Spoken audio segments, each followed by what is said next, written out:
নোংরামি করবো কেন? আরে দাঁড়া, তোর জন্য একটা গিফট আছে। এই নে, তোকে 20 টাকা দিলাম। আরো 20 টাকা পাইলাম। 20 টাকার বিনিময়ে বাজারটা করে দিয়ে প্লিজ প্লিজ প্লিজ। দাও দাও, আমি যাচ্ছি। টাকাগুলো কি আমি তোকে এমনি এমনি দিয়ে ফেলতেছি?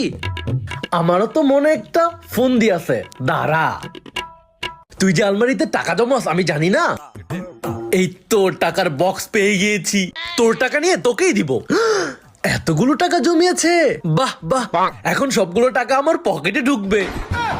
পাজি, তুই কি ভেবেছিস আমি আমার পকেট থেকে টাকা দেই? তোর থেকে টাকা নিয়ে তোকেই দেই। বাজার তো করে দিয়ে আসলাম, এখন এই 20 টাকা বক্সে জমা করি। এই 20 টাকা রাখলে আরো কোটিপতি হয়ে যাব। তারপর আরো কত কি করতে পারবো। দেখি দেখি কত টাকা হলো। হ্যাঁ, একটা টাকাও নেই।